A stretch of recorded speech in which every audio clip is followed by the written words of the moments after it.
I've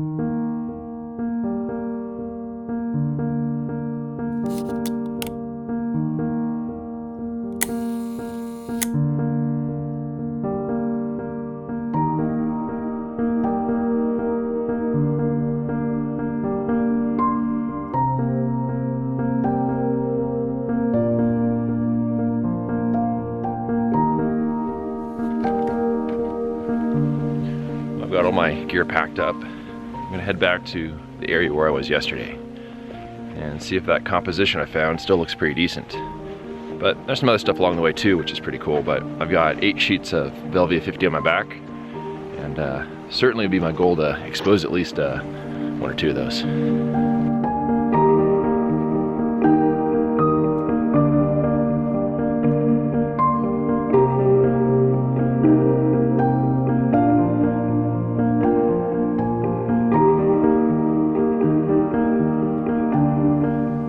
So I got the camera set up now, and the subject is what you see back behind me here.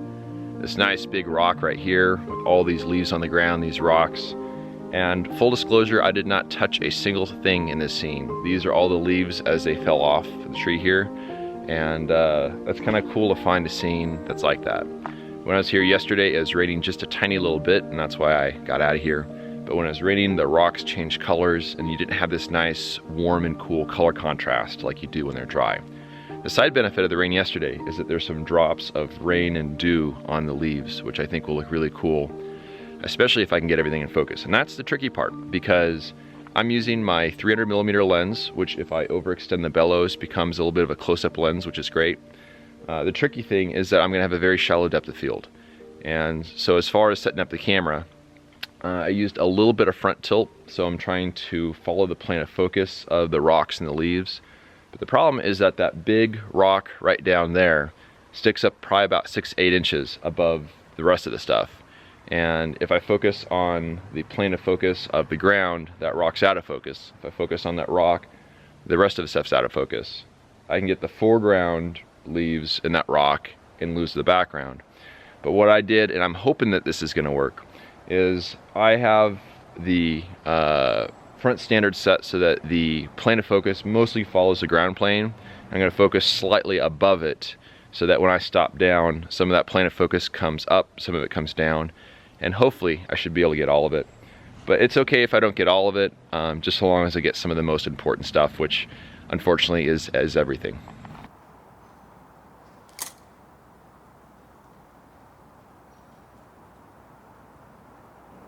So after taking those photos of that first scene, I came about 30 feet and found another area that really caught my eye. It's this area back behind me here, where you have this kind of dark colored mud. And what's interesting is that when it was raining yesterday, some of the raindrops were kind of gathering on the leaves and then falling down in these really big drops. And it's creating these kind of cool little impact craters on the scene. And so it creates sort of a cool graphic sort of look between the leaves, the sort of dots on the ground, some of the patterns in the mud. It's just a soft diffused light. We're not in any sort of reflected light or anything like that. But when it comes to composition for a scene like this, it's just chaos. I mean, there's no real way around it. I'm just trying to avoid some of the flash flood debris in the background and trying to fill the frame with all the elements that are here. But it's a little bit of a challenge just because there are certain constraints I'm sort of working within, especially since the camera here is basically aiming straight down.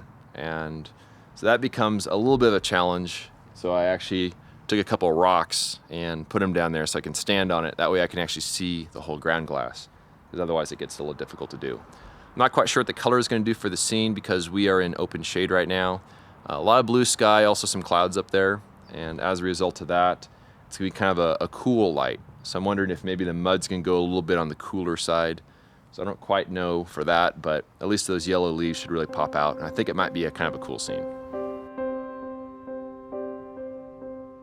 So I'm taking some time now to do a little scouting and see what I can find here.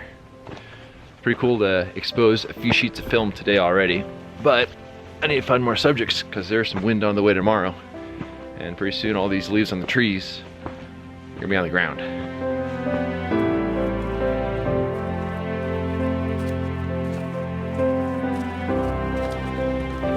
while wandering around, found something that I think looks pretty cool. It's a kind of a reddish colored maple tree. In the background is a nice kind of a neutral sandstone wall.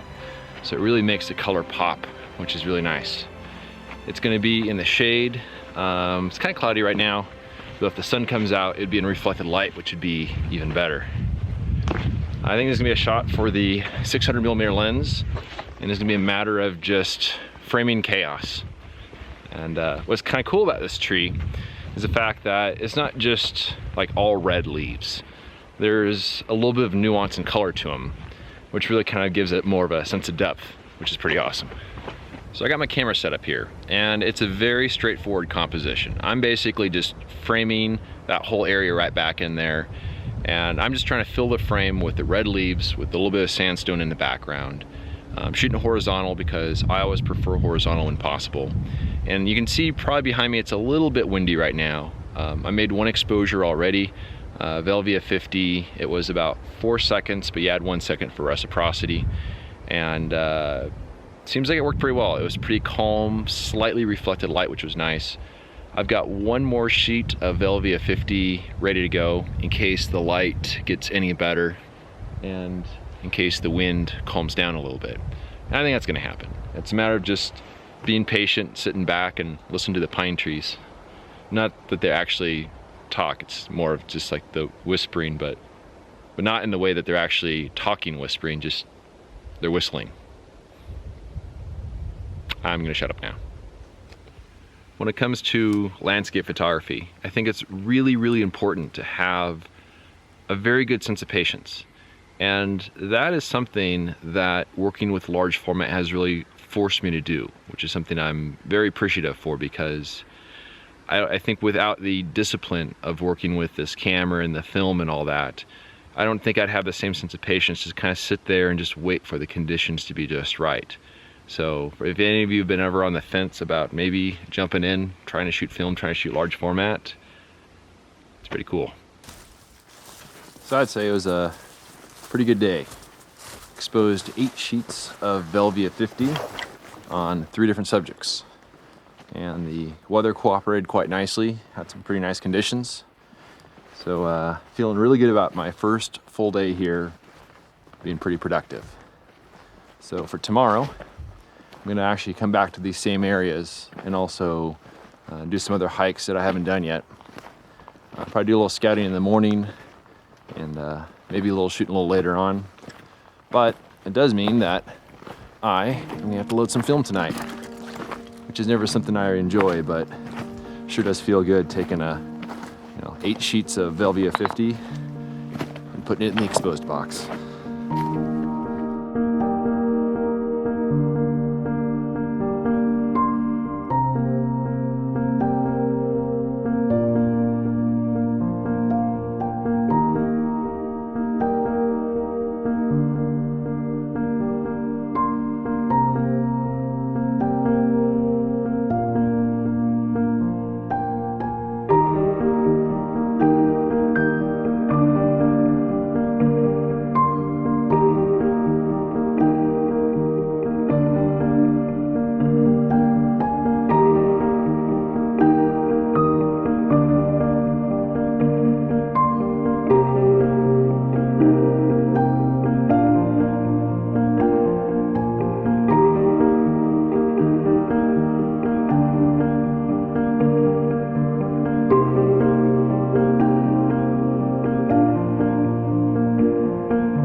If you love this content and want to help support my journey, you can do so by subscribing to my YouTube channel, telling a friend, or sending a voluntary contribution of just $24 a year with PayPal or Patreon. I depend on the generous support of people like you to produce this ad-free content. For more information on how to support me, please visit the donations section of my website. Thanks in advance for your support.